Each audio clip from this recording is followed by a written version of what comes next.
канала? Are they connected already? Oh, very good. Коллеги, а какой номер канала? 5. 3. Попробуйте раз. Раз, два, три. Ну.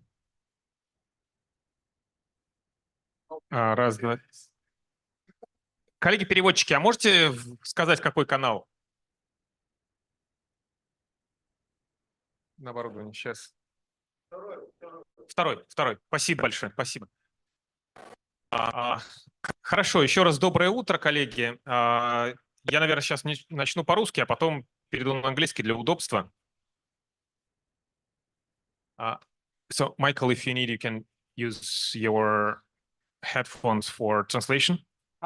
It's fine. Yeah, I mean, because we will switching Russian, English. Okay, yeah, you understand. That's good. So good morning, everyone, once again.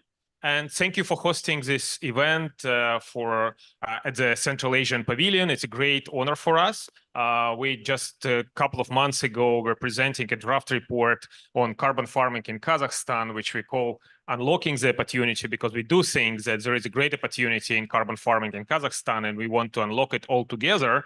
And this report was prepared together by a number of institutions, BRICS Competition Law and Policy Center, which I represent. And let me introduce myself. My name is Alexey Ivanov. I'm director of BRICS Competition Law and Policy Center. And we work on many cutting-edge issues related to development of new markets and designing those new markets. So those new markets would work perfectly, so they would work well. And we see a great opportunity in building carbon credits market, and this carbon credits market could be based on nature-based solutions, on biological forms of sequestration, which our countries, Kazakhstan, Central Asian countries, Russia, they do have in an enormous amount, an enormous quantity. And other countries like Mongolia and India as well, they all represent this huge, vast plains of Eurasia, which have a great, enormous potential for biological sequestration of carbon. So we prepared this report together with Institute of Applied Systems Analysis, and we have two great representatives of this institute on the panel.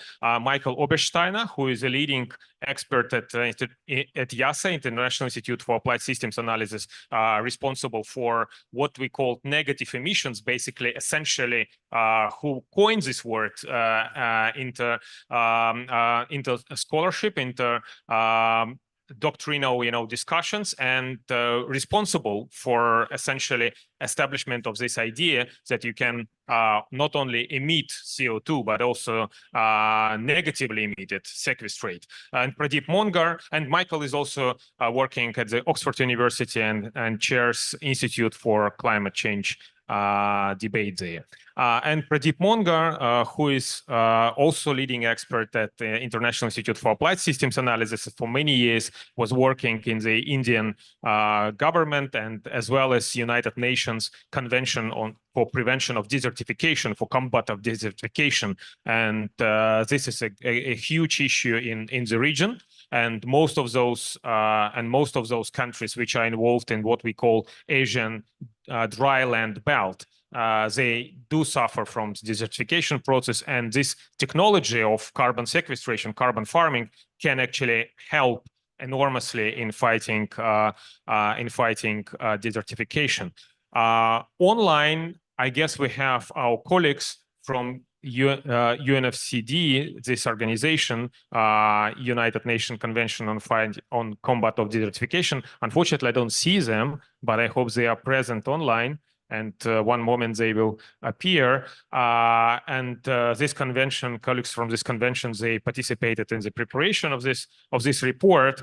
As well, we are very honored to have with us Vice Minister of Ecology of Republic of Kazakhstan, Mansour Ashabayev, who is, I hope, will give welcoming remarks and introductory words to our presentation. So We will spend not so much time here, but we will start with introductory remarks of Mansour, and then I will ask Michael to start with keynote address, basically presenting the key findings of the report. The report is going to be published online after our presentation. It's a launching event today, and it's going to be published online on our website called eurasiancarbon.com, and we will send this link to all the participants, and hopefully you can read it also online to save the planet. So Mansour, please, the floor is yours.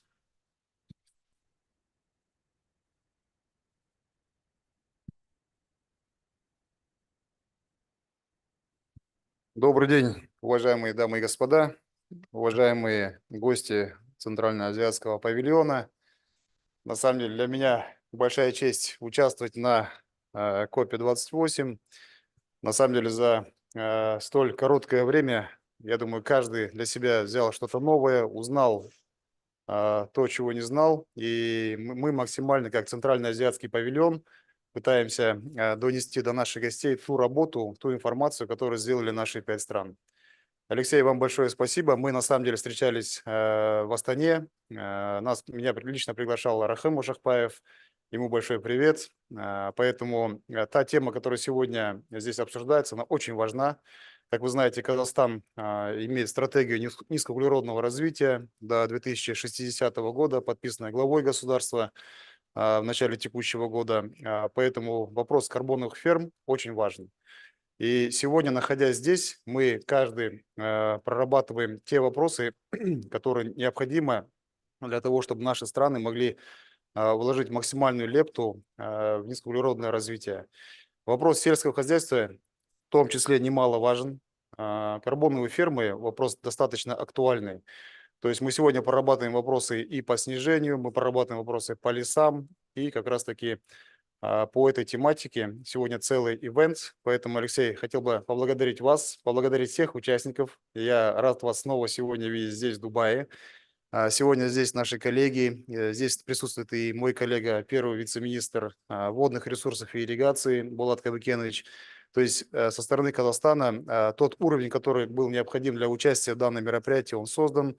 Мои коллеги, я тоже хотел бы всех поприветствовать, все 5 стран, все 4 страны, кто находится сегодня здесь с нами, чтобы каждый провел максимально плодотворную работу. Хотел бы пожелать вам всем того же. И надеюсь, каждый из нас по приезду в свои родные страны мог бы определенную и максимальную лепту вложить в развитие. Поэтому всем желаю хорошего проведения ивента. Будьте здоровы, до новых встреч, друзья. Да.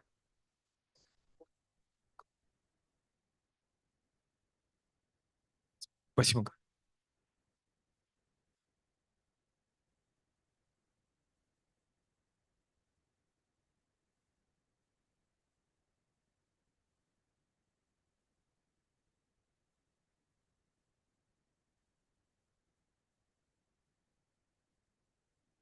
Спасибо огромное, Мансур. И мы продолжаем наше мероприятие. We continue our presentation with keynote address provided by Michael Oberstein. Thank you, Alexei. Mr. Vice Minister, thank you for coming, and also I'm very delighted to see you again, and hopefully for longer. As you have heard already in the introductory words, carbon farming, or the larger framework of negative emissions, or CDRs, will actually be quite important to reach the climate goals of the world, of the globe, but also in particular of Kazakhstan. And I want to give you a little bit of a small analysis which we carried out in what is the potential that's out there. And then later on, maybe in the discussion, we can go into some of the mechanisms, how we could actually operationalize. But let me first start with what happened at this COP already. So we had a joint statement on climate, nature, and people. I guess this was yesterday. And here, this is mostly about the cooperation between the UN CBD with the UN FCCC. I think the UNCCD will also soon join this one. It's a no-brainer, and also it's in the spirit of the Rio Convention.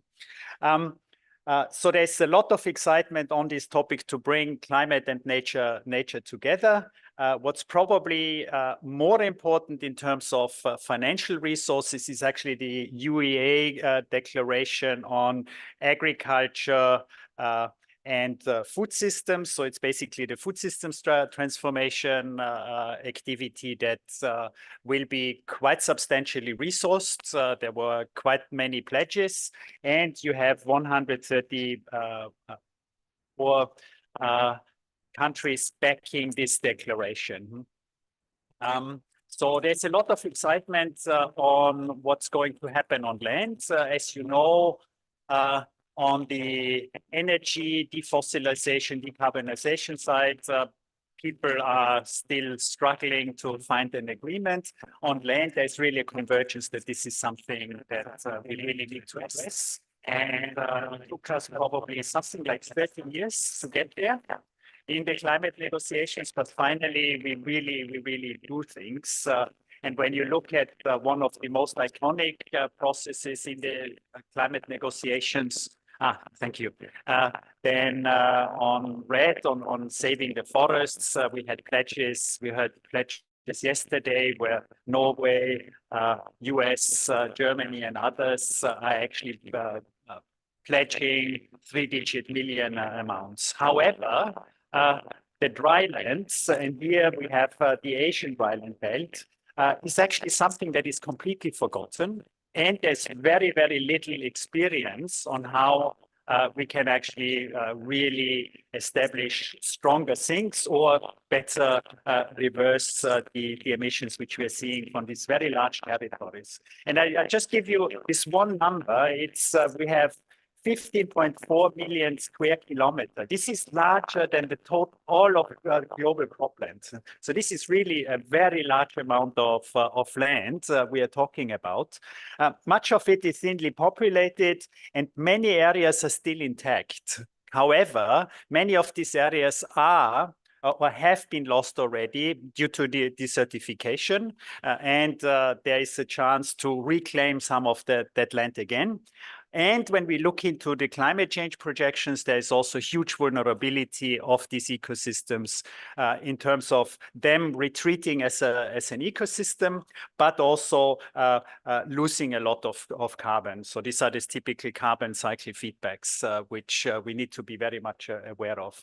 And of course, historically, there has been also quite a lot of disturbance. And one very important example is actually under the former Soviet Union, the Virgin Lands agricultural campaign, where basically these virgin soils, which you see here in geographic extent, were actually becoming a program of agricultural production, and many of these soils were severely disturbed. I will go into more detail on this in a minute. So here we see really large-scale exploration or exploitation of new agricultural lands. Also very important in terms of a global breadbasket for the world and global food security, because there are lots of exports going out of these territories. So we cannot think about completely giving this up in the spirit of carbon farming, but we really need to change the practices there. So let's zero in on the on Kazakhstan per se. So Kazakhstan has an area of about 270 million hectares, which is, just to give you a picture, this is more than 10 times of the UK. So this is the 9th largest country in the world and the largest landlocked country in the world. And when you go then into more detail, we have about, and there are estimates from the UNCCD that something like 57 million hectares are actually degraded. So much of it actually is then related to this agricultural development. These are huge territories, which for me as a normal European is really hard to imagine the extent of these territories. And of course, these are at the moment carbon bombs. They really emit a lot of carbon, however, have the potential to be regenerated.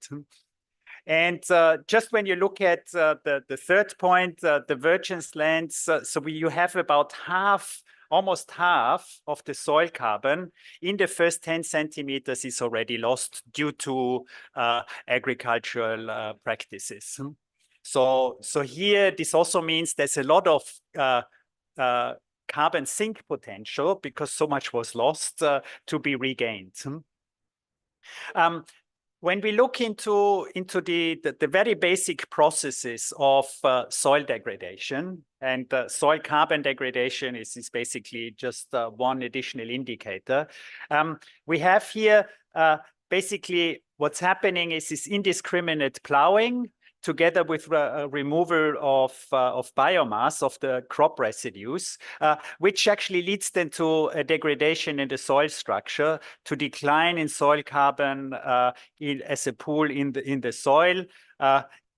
This has an impact on soil carbon on the biodiversity in the soil, and especially when you think about microbial activity, the microbes so to say, eat the carbon, and then they glue together the soil particles. And if they are not there anymore, then the soil is more exposed to erosion, and you actually see more of soil carbon be washed away when there are precipitation events, for example. And then, of course, you have losses of additional fertility ingredients like nutrients and other things. And in the end, you have a decline in overall soil fertility, soil biology, and very concretely in terms of agricultural yields as well. So if you go in the other way, where you basically you do soil and water conservation, you increase soil carbon, you increase the biodiversity, you get the microbes back, but you get also earthworms back. You enhance the water cycle, you increase the soil water holding capacity, which also makes you more productive even in drought events. You see better penetration of roots in the soil, and overall you have a net gain in terms of agricultural productivity in the short run and especially in the long run. So here you have currently we are on this line, we are basically in a virtuous cycle going down for degradation, but we actually have the potential to really improve. Let's go a little bit into more details. What are the practices that can be done in these drylands? They are quite well known. Many of them are practiced. So here we have no-till is basically one of the most easiest ways to do. Technology is there.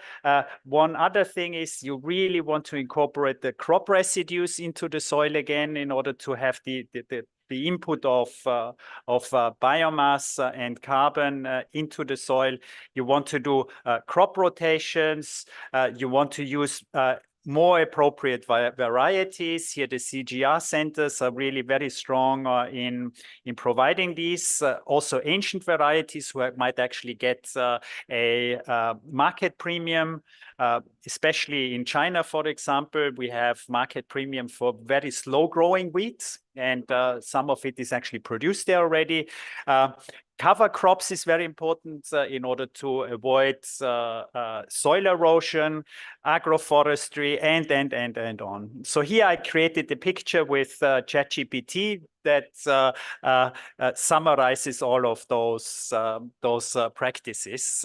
And what you see is the soil is really well penetrated by a lot of roots, which actually generate much of the better soil properties, but also create a net input of carbon into the soils. The same thing we have on the rangelands, and Geneviève, you are one of the experts on this. So here we have projects in Kazakhstan where we are testing improved grass varieties. You really want to go for grasses with deeper roots. You want to have rotational grazing, and they are also now with the colors, you don't even have to fence anymore. So you actually guide the livestock with electric collars, and then you also, of course, you need to look at the stocking density. And since we are in a dryland, you really want to go for further banks and diversification. So these are kind of illustrative management practices which we can do immediately. We know how to do them. No miracle. The only thing is we need to have, in the end, financial incentives to really get these to scale. There are, of course, many other technologies in the discussion. We might go into those, ranging from biochar all the way to bioeconomy strategies. So what's happening already is you can look at this with a half empty glass or a full or a half full glass.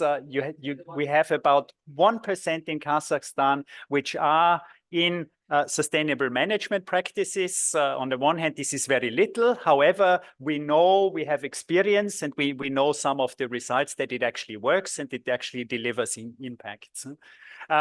Then I will go a little bit more into this maybe later, but what you see is the potential, according to the NDC of Kazakhstan, is that we can get 30 million tons of CO2 per year in terms of soil carbon sequestration. What's very important is that currently the emissions in CO2 equivalent from Kazakhstan is 32 million. So basically a mitigation potential overall is 67 million tons. And if you multiply this with a carbon price of 10 or 100, you actually can compute how much money that would be in order to get Kazakhstan to more closer to net zero and get more investment into restoring the soils of the country, which are highly degraded at the moment. What you also need to know is that Kazakhstan is a very windy place, so you have lots of soil erosion, and you also want to do wind breaks in some of these climates, which have then, of course, additional positive effects on agricultural production as well. So here you see the calculations of Kazakhstan in 3 different scenarios. So basically, a baseline scenario, current policy scenario, and additional mitigation efforts. Very important is in 1990, the agricultural sector basically broke down due to the breakdown of the former Soviet Union. In this year, the land use sector was actually a sink. However, then through quite rapid agricultural development, you have these huge amounts of emissions from croplands. Much of it is CO2 from soil carbon, but there's of course also N2O emissions from fertilization. And what's really interesting is, of course, no policy change will lead to hardly any changes in the greenhouse gas budget. Current policies will also not get you very much. However, the estimated market potential would actually bring us into quite interesting negative territory where we think current technologies are ripe enough in order to do it. And if you want, this is kind of a conditional pledge by Kazakhstan if actually financial resources would flow through Article 6 of the convention. When we look into the very basic economics of carbon farming, I just put out 2 examples of estimates of costs for no-till, which is probably the first thing we would do, and cover crops. We get into a range of something which is quite competitive in terms of climate mitigation, $1 to $10 per CO2. This actually takes into account already the non-permanence of soil carbon. So if you do basically carbon tons accounting, so this actually really has potential. Especially when you look into the more mature markets, and here you see basically a scaling or an ordering of carbon market prices in different geographies. Here you have Uruguay, Liechtenstein. This is the European Union, and this is the internal market in Kazakhstan. So even though we are actually quite cost competitive, we would probably not be able to get a lot of revenue from the internal market because the price currently in Kazakhstan is too low. So here carbon farming is looking more into some kind of international opportunities. But this is only one variant in our report. We also have other mechanisms we looked at under the ETS more in terms of ITMO exchanges. This brings me also a little bit to this very much used term of the common but differentiated responsibilities. What you have here is you have agricultural emissions divided over GDP. So this is basically the capacity of a country to do something on the mitigation side. And what you see here is Kazakhstan is actually at a disadvantage in terms of its economic capabilities vis-a-vis OECD countries, almost by a factor of 2 if you want. So here the sector is really looking at international cooperation. But of course, we heard yesterday from Colombia, for example, the country would also be quite willing to put in additional money for matching resources in order to develop this particular sector. Shortly, just to end, there are lots of co-benefits that come with injecting resources, financial resources into this sector of carbon farming overall, when it actually fits quite well to the situation of Kazakhstan. You see here, Kazakhstan in terms of SDG performance scores not that well for SDG 2, which is basically food systems, climate, and land and water here. Overall, Kazakhstan would be, from this analysis, really optimally suited for these kind of investments, not only in economic terms, but also in wider socioeconomic terms. Finally, in terms of co-benefits, and Pradeep will talk about this in more detail, many of these benefits are immediate. Not necessarily in carbon, but definitely in terms of social benefits, because soil carbon takes a little longer to really accumulate over time. And here we have then, in terms of job creation, we have basically one additional.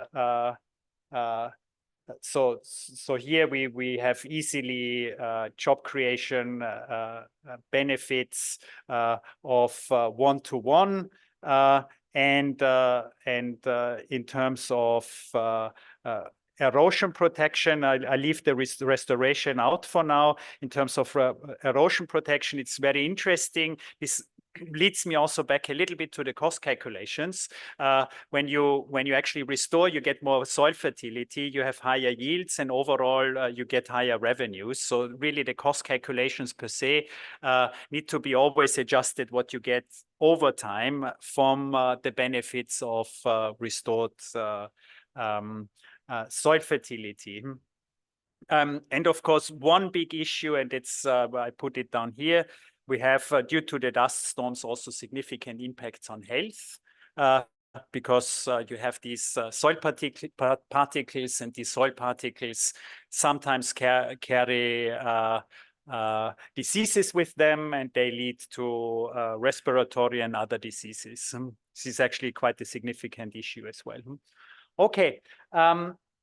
Finally, I think this project would be really of great benefit as a learning opportunity for the entire region and for the entire Asian dryland belt.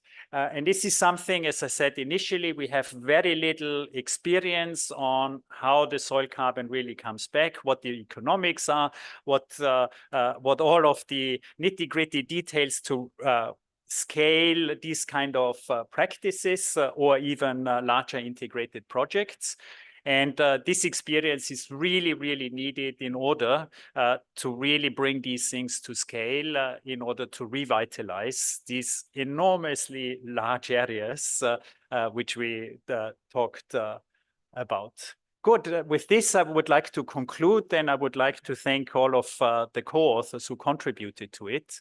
And Alexei, the word goes back to you.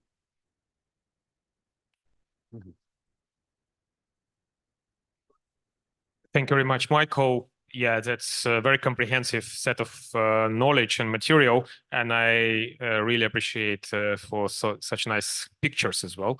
No, I think it's quite important. It gets people attention, and that's quite explanatory as well. So I would encourage our colleagues who participate here in person and online later on to raise your questions, but we don't think we can now, this have Q&A right away. And I suggest to go to the next speaker, our esteemed colleague Pradeep Monga, who will cover topics of co-benefits, because there are a lot of social and economic benefits coming out of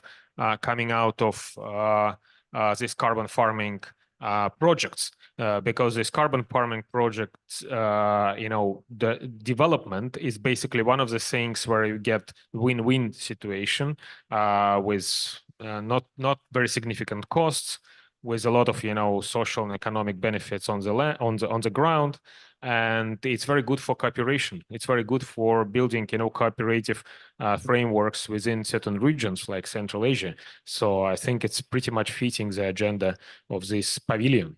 So Pradeep, the floor is yours. Thank you, Alexei. Good morning, colleagues.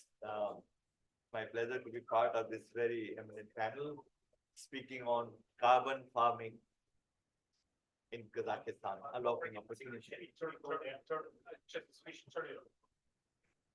Hello. Yeah. I'm very happy to be here to be part of this STEAM panel.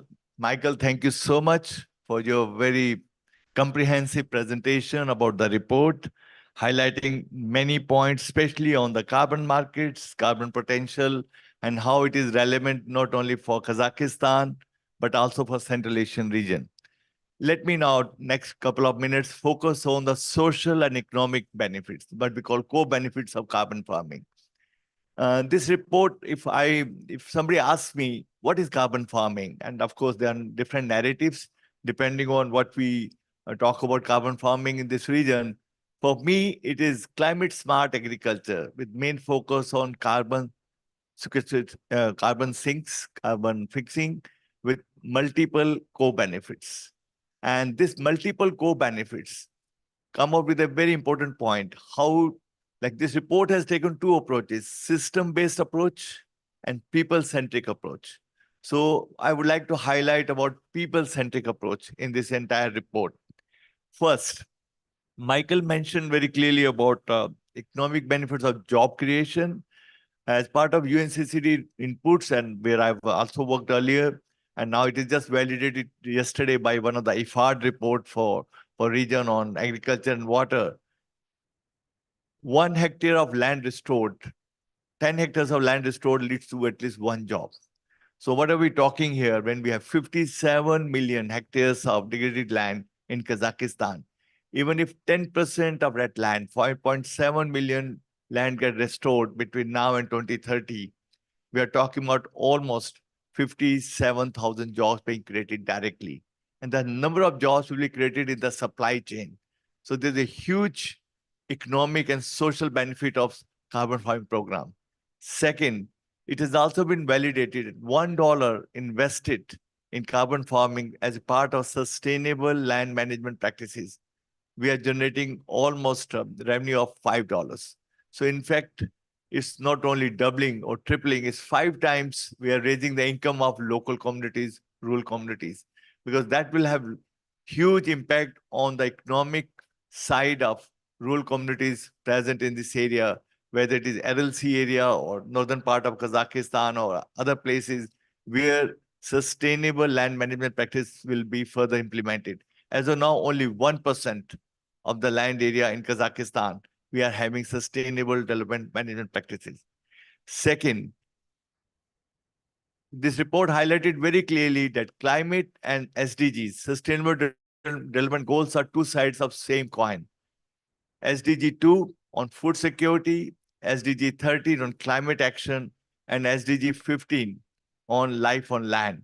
Means where we are talking about land degradation neutrality.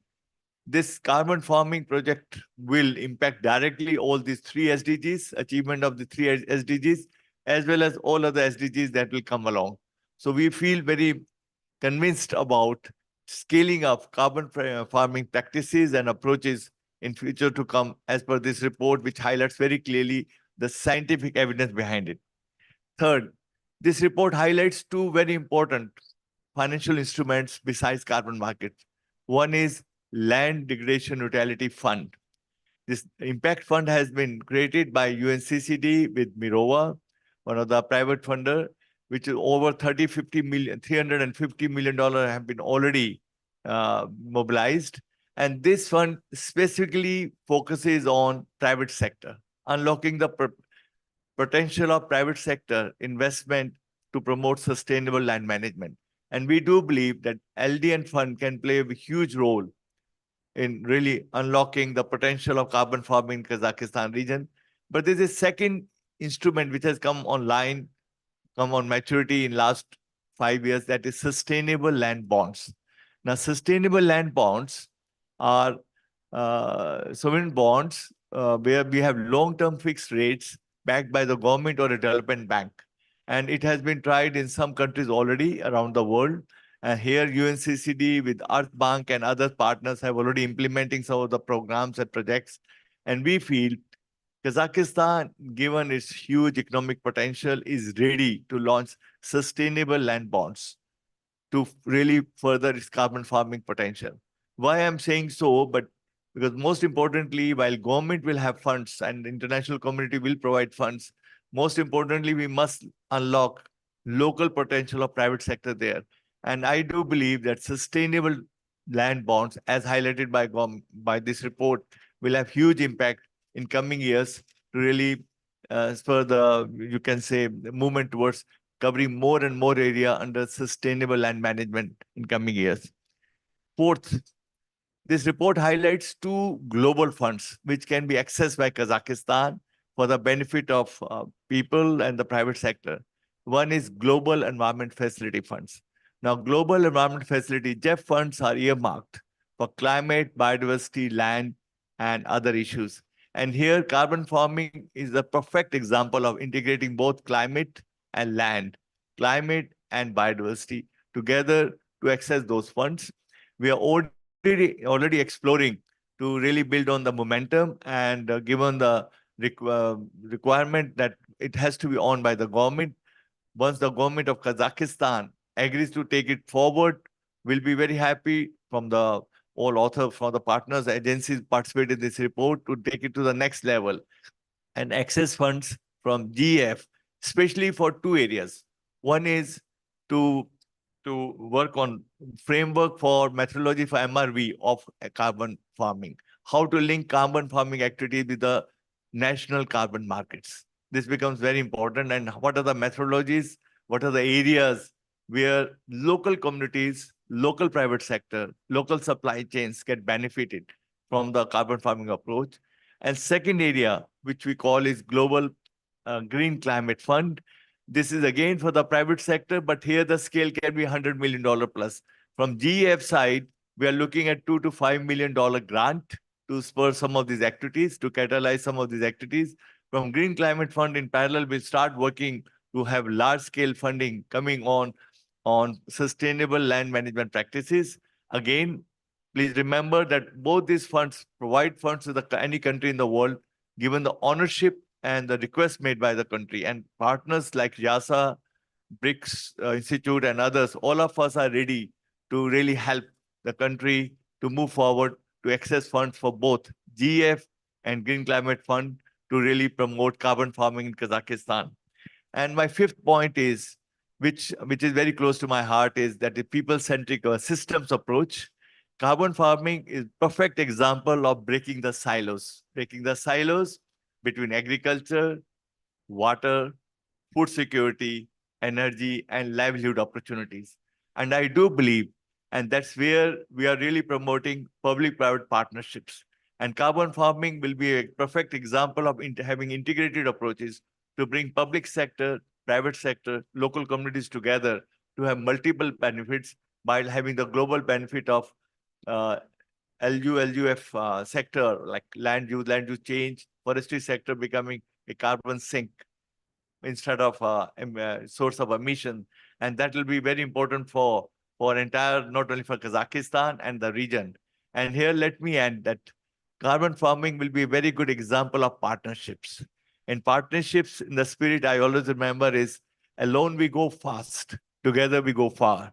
And carbon farming is one of the areas, once implemented in its true spirit, like what Michael has already given a very good presentation, we believe will go very far in really making this region not only carbon positive, but also nature positive. We are talking about net zero, nature positive country as well as the region.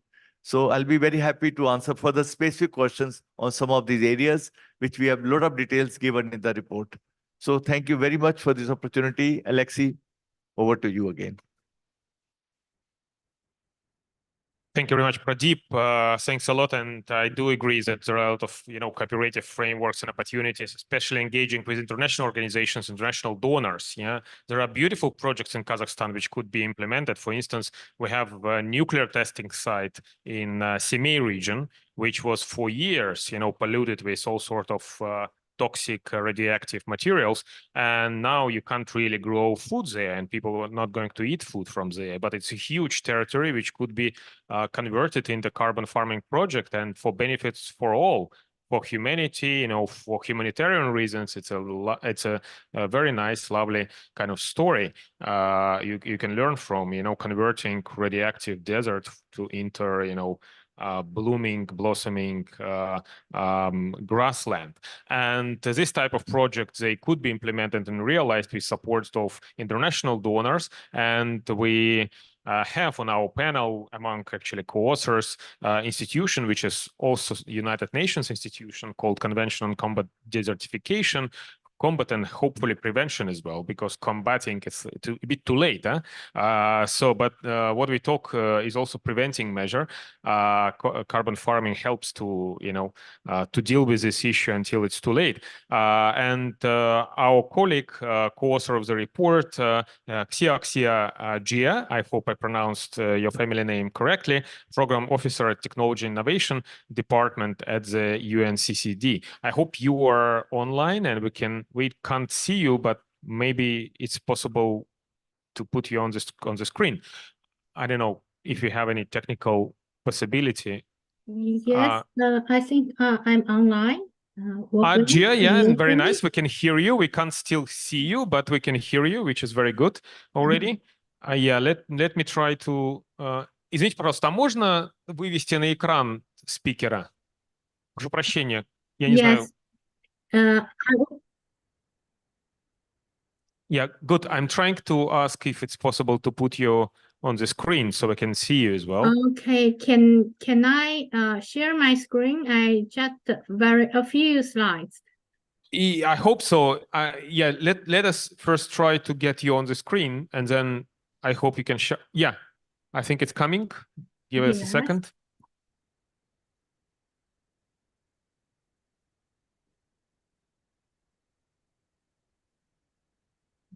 Yeah, it's coming. It's coming. Коллеги, а можно, not yet, but, коллеги, а можно вывести на экран нашего Yes. спикера онлайн из Zoom? Yeah, I think can you see my screen? Nope, No. we still can't see you. No, we can't You still can see see me. you. Я прошу Okay, прощения. no problem. I just make my interventions. Thank you very much, the YASA and the host of this side event from the government. UNCCD is really honored to be here as coordinating or cooperation institutions for this carbon farming report. So the previous two speakers have already gave the presentation of the key findings and the social economic benefits of carbon farming. Here, I would like to emphasize a little bit from natural science. What is the opportunities and the challenges in relation to ecological restoration and LDN, land degradation neutrality, target setting and implementation. We have some contributions on the pathway to achieve land degradation neutrality and ecological restoration.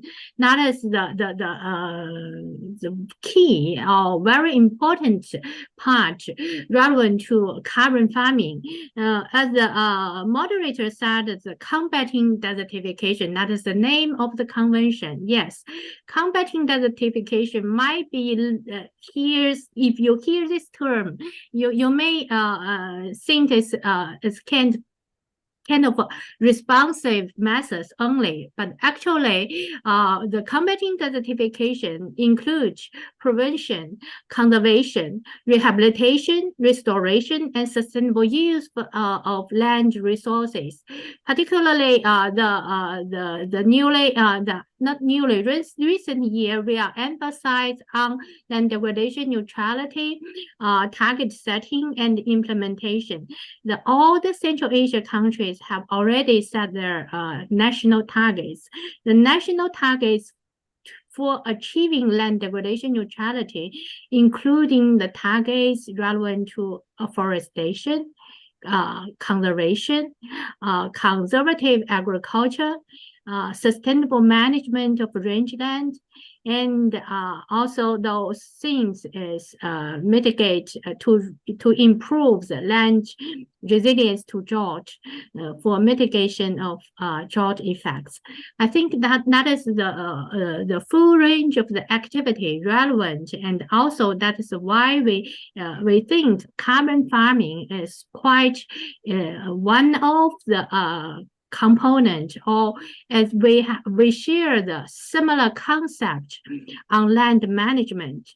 The UNCCD national reporting on land degradation neutrality, we against 3 co-indicators. These 3 co-indicators are also the co-indicators for SDG 15.3.1, land degradation neutrality, desertification, rewards of land degradation, and mitigation of drought effect. These 3 co-indicators, land cover change, land productivity trends, and also soil organic carbon trends. So for measuring the land degradation, we definitely need measure the change of soil organic carbon. That is also one key point for carbon farming. So that is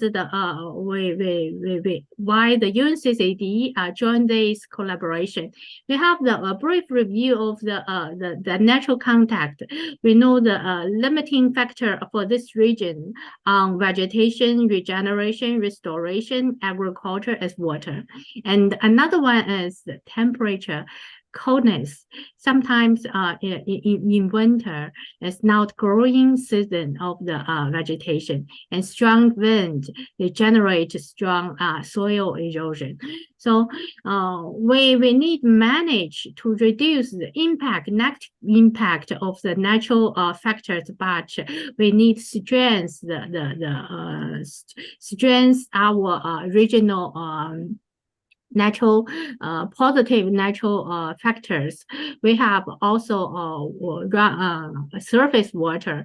Surface water provides the irrigation possibility, and also the dry area is usually have less pest and disease to affect agriculture. That's something from another side, but the we know that with the change of climate change, if the temperature increase further, we may under pressure on the temperature increase. We under pressure of aridity. That means the rainfall will be less, and potential evapotranspiration will increase.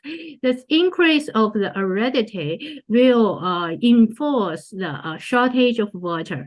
That means the vegetation may face some stress.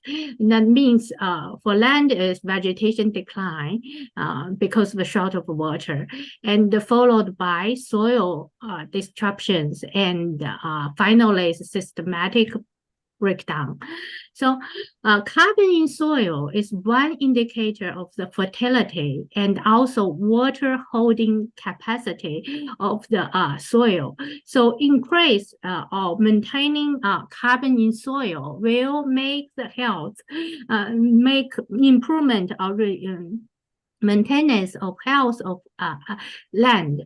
Healthy land will have the more capacity to provide the function of water contention, and also the fertility to nutrients to provide to the agriculture and to provide to the forest and grassland. So carbon farming actually is the general practice to managing farmland to improve the land health.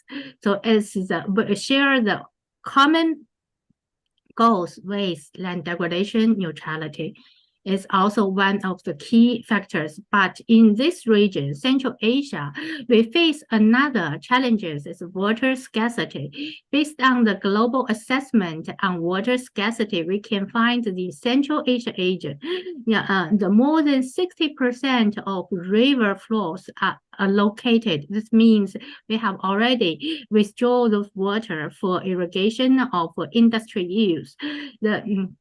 This area will experience physical water scarcity in the near future with the increase of temperature. Temperature increase will definitely lead to more water use for agriculture in the whole societies. So and another risk is drought. More frequent drought and reduced water security would damage agricultural crops and livestock farming. We have already known that. But according to the projected the scientific projection, if we follow business as usual, less precipitation, less rainfall will be in summer and more in winter. So less rainfall in summer, but more in winter. That means in the growing season, we need more irrigation or the more water storage in soil. Otherwise, the vegetation will get degraded. So increase the soil moisture is the one way we need to do. That means sustainable land management to manage carbon, to manage water in the soil. So we are facing the risk is if the temperature rises further, if the less rainfall will be received, and then we will have have to make further expansion of irrigation for arable land, and the water consumption will increase. So the water increase, that means we might be some competition between different industries, the mining industry, agriculture industry, and water daily use.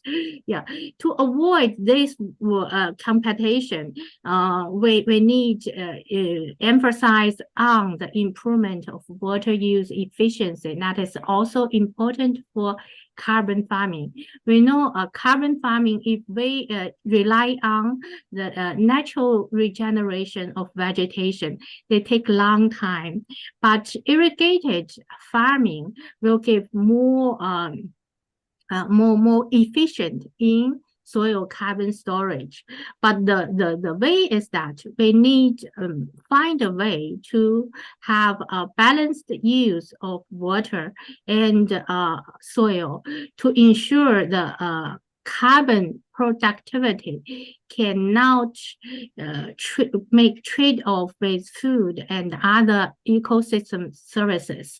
So another side we need also emphasize is that we realize that based on the climate change assessment report, we know the glacier water will be increased until 2050s. That means the Central Asia region may have increase in river flow and flood in early springtime and winter time. Springtime, the more surface water.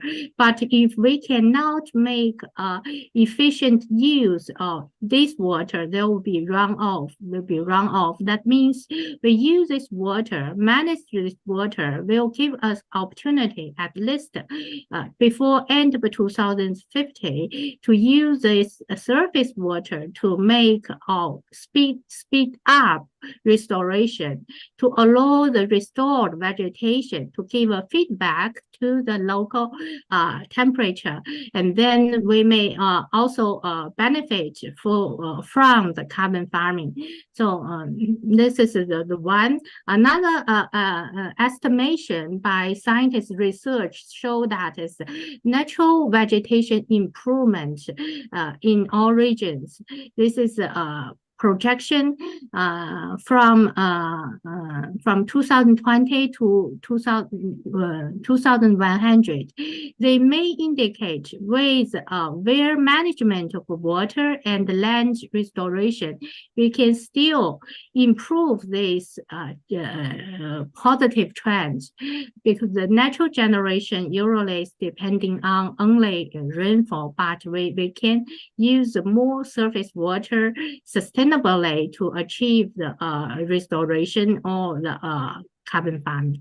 So we think that is the another research also tell us. From this research, we can find the land cover change, the relationship of land cover change with surface water. The natural vegetation change is usually, you can see the general trends are almost as same as the change of river, water bodies, and the wetland resources. But agricultural land, when they increase the agricultural land, there will be less surface water available because we use more irrigation. The reduction of the area of cropping area will correlated with increase of water bodies and other surface water. So that means water management for irrigation are key for the whole water cycles to provide enough water for both society and the ecosystem services by the natural vegetation for both natural ecosystem and managed ecosystem. So that is why we emphasize on also water and land management. So the newly released UNCCD data dashboard compiling national reporting figures from 126 countries. They are currently online. One of the findings is land degradation is advancing at astonishing rate across all regions between 2015 and 2019. So each year, 100 million hectare of healthy land are degraded. So land is degrading faster than we can restore. This happens particularly in Africa, Asia, and Latin America. So Central Asia is still facing serious problem of land degradation. Is in acceleration due to land use, human use, unsustainable human use of land. But from another side, we also find the natural vegetation improvements in the world. Central Asia is also part of them. They show that for those lands have not yet been used by human beings, show trends of natural vegetation improvement. So how can we make use of these positive trends to enforce the carbon farming? We need to think about. If we only rely on natural restoration, that means a century, we take 100 years, the vegetation can only be restored by 70% of the diversity and 50% of plant productivity. But the rate of soil organic carbon restored in grassland, shrubland, or forest land is 92% to 215% higher if we use the positive regeneration of vegetation. So carbon farming might be also show this potential to increase the soil organic carbon. The man-made or man-assisted land management.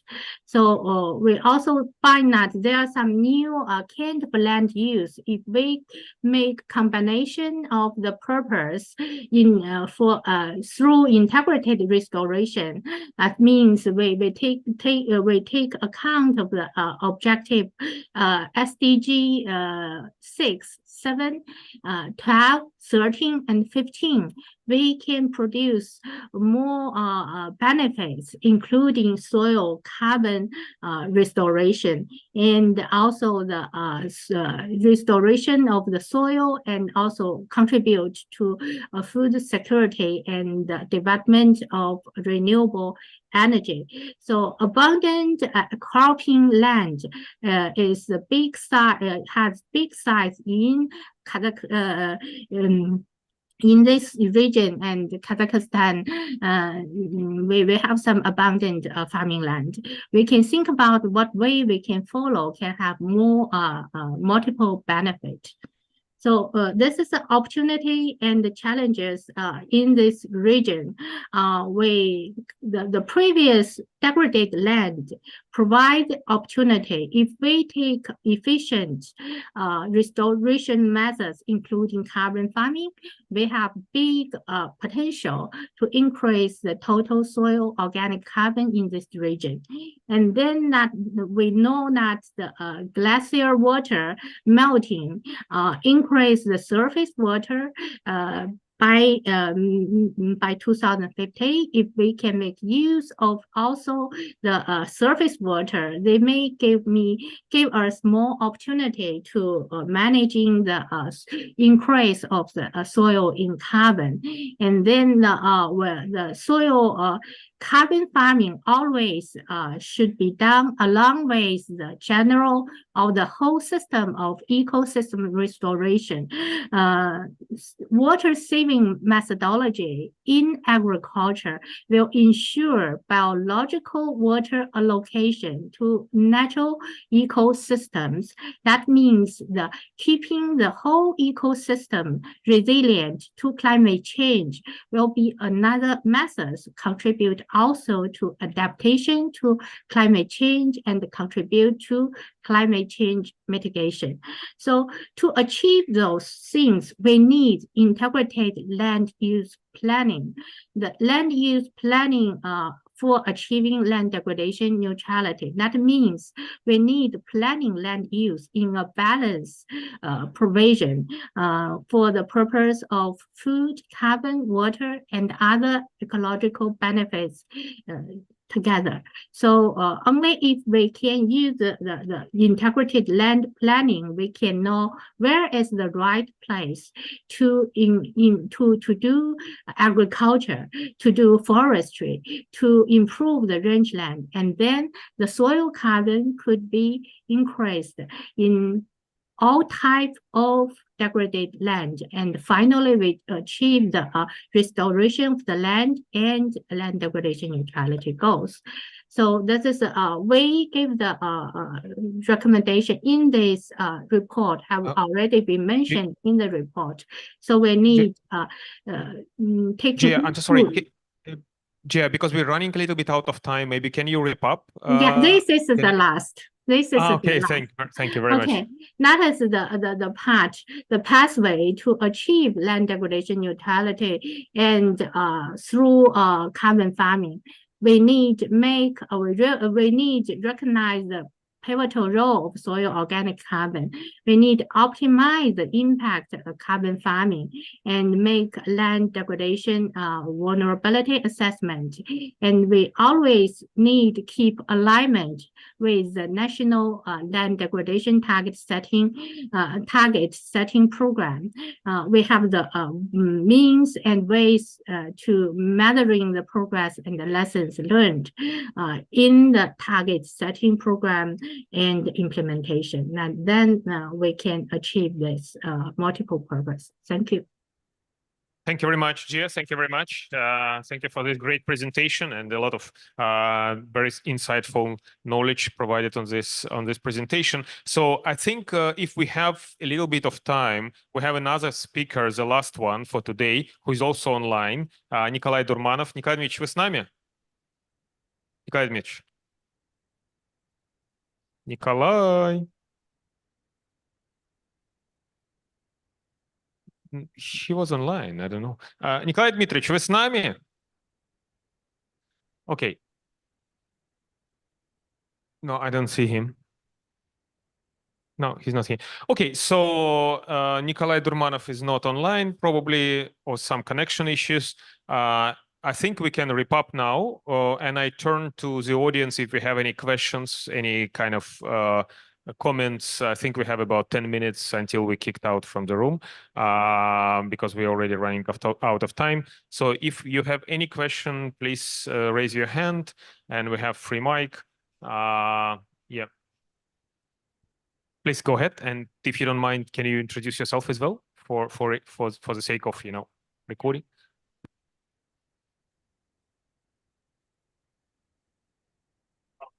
Maybe you can come to one of those free mics. Yeah, thank you.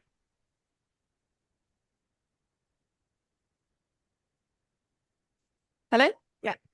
Hi, my name's Genevieve, and I work on an ecosystem restoration project in Kazakhstan. Thanks all for your really interesting presentations.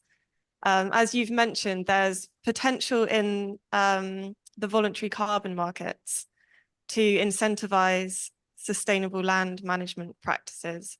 But one of the key criteria of voluntary carbon markets is land ownership by project participants. And in Kazakhstan, as you know, agricultural land is owned by the government and leased to farmers, which is a barrier for those farmers to generate finance through voluntary carbon markets. And also another challenge is, and it's an opportunity as well, but Kazakhstan has just included soil carbon restoration in its NDCs as of I think just a couple of months ago. So there needs to be a clear distinction between what is included in the NDCs and then what is outside of that and available to voluntary markets. So this is a question for you, how to overcome these challenges so that the finance generated actually trickles down to the people who are adopting these sustainable practices. Thank you. Thank you, Jennifer. And if you don't mind, just a couple of comments from me, and then I pass floor to Michael. I have to say that last meeting we had in Astana, this topic of land ownership, land titles was raised by a number of colleagues.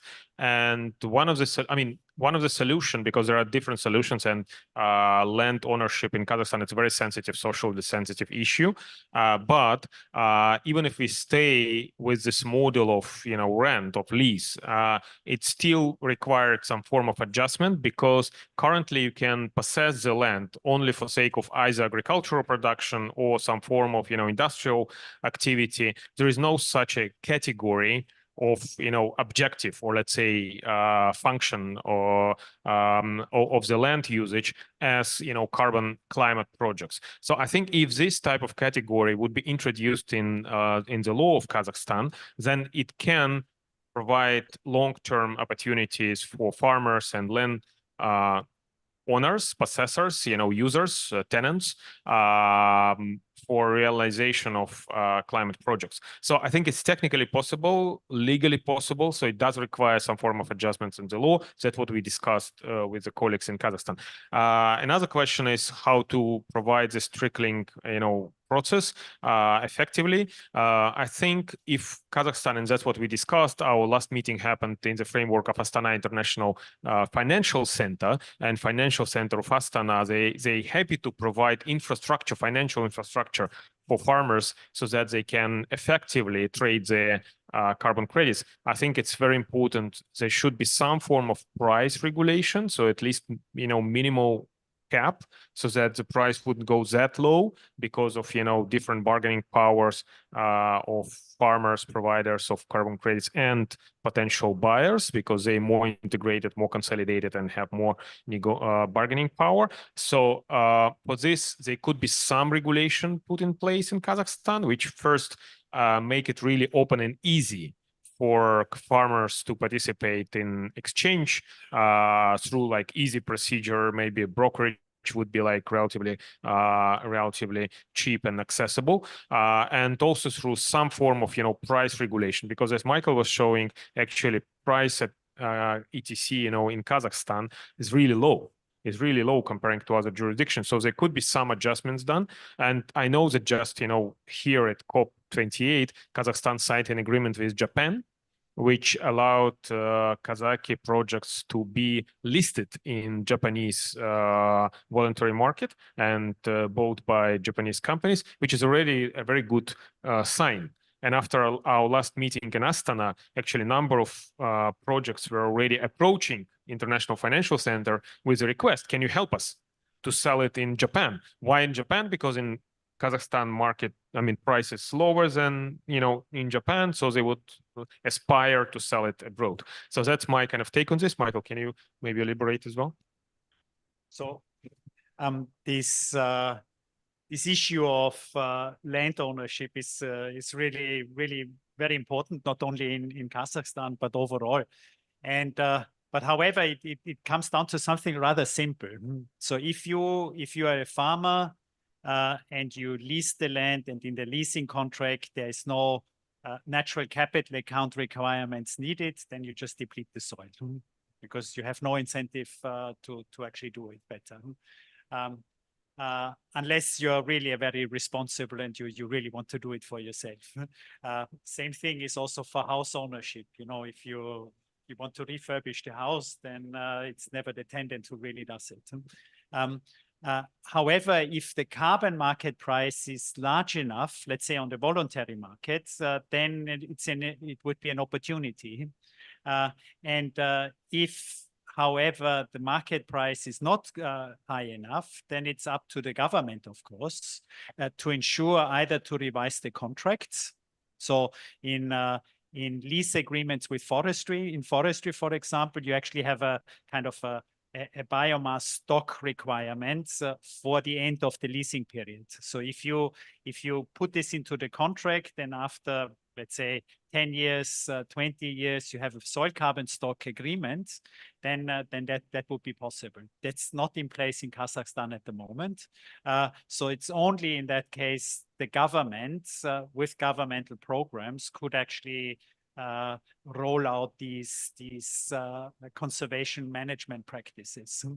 So in a way, it's quite clear who has the responsibility. And if no one takes up the responsibility, we are back to business as usual and nothing will happen. Pradeep, do you want to add something? Or you have your mic? I think so. On this land tenure system, there's another aspect we must keep in mind is gender issues. Land ownership by women, and of course, that is becoming a very important issue around the world. Here in Kazakhstan also, when we really look at lease of land to farmers, I think in our project we had mentioned, and when we go for GF or GCF projects and programs, we'll have to ensure how we can have gender mainstreaming in this land leasing system also.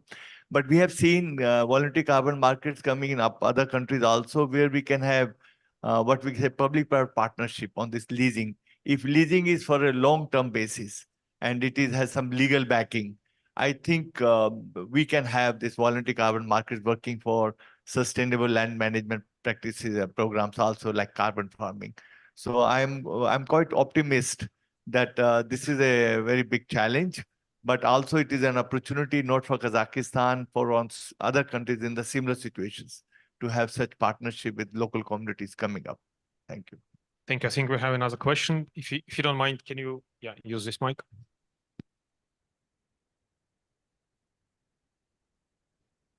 Check.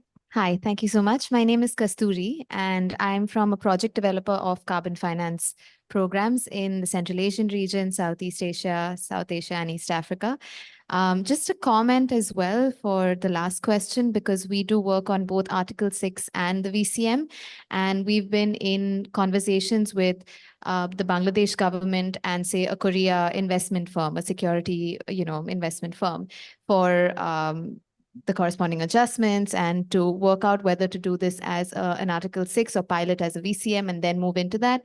But which relates to my question as well, a letter of approval or an LOA, would that be needed from the government of Kazakhstan, especially because the land is being leased?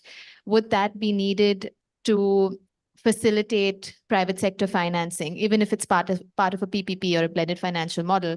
And how agreeable would the government really be to come to, a sort of agreement to do this as well for both the compliance and the VCM? Thank you. Thank you very much. I think maybe I will ask Pradeep to take it first, and then I comment. Let me also give a similar example. In northeastern part of India, we have similar situation where land is not with government, but it is the community, or it's a community land. Nobody owns that land. It is with the entire community. So there the same question is coming, that how, and there the AstraZeneca and others are investing a lot in carbon markets through Earth Bank and others, and they are looking at 30 years lease plus, which is for like communities are signing on behalf of entire community, leasing the land for 30 years and for carbon farming projects. But also from the government side, NDC office must issue that is outside of those. There's no double counting there. So government comes in Kazakhstan also for the leasing, because that has to be backed legally with the sovereign, but also it should be outside the NDCs as of now, because then it becomes a really voluntary carbon market for Kazakhstan. So I believe similar situations may work also in Kazakhstan. We have to explore that further through our this report, building on this report for future programs. Yeah, let me add one thing. I mean, I think you pose a really important question, which should be addressed by United Nations, climate change, whatever convention people here at COP28, and it's a little bit disappointing to me. I've read declaration leaders of the states signed in the beginning of the COP28 about food systems, about agriculture. very weak, toothless, basically about nothing. Actually, Central Asian countries didn't sign up. I'm not sure why, maybe because it's that weak. I mean, they didn't find a reason why would they sign up for this type of document. But what should be actually developed within this type of framework of, meetings is something really feasible, which establish internationally working, globally working markets for carbon credits. And that's what needed, what is actually promised by Paris Article 6 anyway, and basically by all this Paris Accord. And that's what's not happening. So that's quite discouraging for those who are going to invest into carbon climate projects. I think that maybe if, civil society, investment communities as well, because they're ready to invest, and farmers would kind of collectively lobby for this type of setting, that would be of great benefit. Maybe, I don't know, next COP. I think Brazil is quite active, huh? Brazil is quite active. So there could be initiatives, brought in next COP in Brazil in the framework of BRICS cooperation, considering enlargement of BRICS countries. Yeah, so we have many countries which entering now BRICS community. They are present in this Asian, plain area, and that would be a great, challenge, but also is a great progress and great advancement if we can finally agree on internationally working, or at least regionally working markets, like smooth, streamline processes. That's all possible. We have it in many other areas, even like in very sensitive areas like banking, financial resources flow. Perfectly organized, intellectual property protection all around the world easily. Why wouldn't we just introduce these frameworks? That's why I think this COP initially was designed in the first place, to agree on something like this, not to, sign up, just weak declarations. That's my take on this. Yeah, sorry. Can I add one more point? For Kazakhstan, I'm convinced that let us take it from other side. Let us start with market instrument like sustainable land bonds. We start bringing the private sector, we start bringing the communities there. And once that the framework is ready, then we move into the voluntary carbon markets on the parallel track. I think that will be because that will really help to really build on the tenure, what you said, land tenure systems and others. Secondly, I think Kazakhstan could be also ready for nature credits. So somehow I find in our discussion, we are focusing more on carbon markets, voluntary carbons and others. But a country like Kazakhstan or India and many other, or Brazil, they are ready for both together. So my request to all participants and all partners present here is, let us start looking at these things together in integrated ways, because we must not lose sight of biodiversity gains and land restoration gains coming through the sustainable land management practices, which is the hallmark of our carbon farming. So let us start looking at both, and perhaps that will be the best way to reach out the communities and the nations accordingly. I think it's time to wrap up because we're already kind of out of time. If there are no really urgent comments or questions, so I would suggest maybe we continue with a cup of coffee outside this pavilion. Thank you very much for everyone who stayed with us and for your great questions. And let's continue this conversation because it's just the very beginning, in my opinion.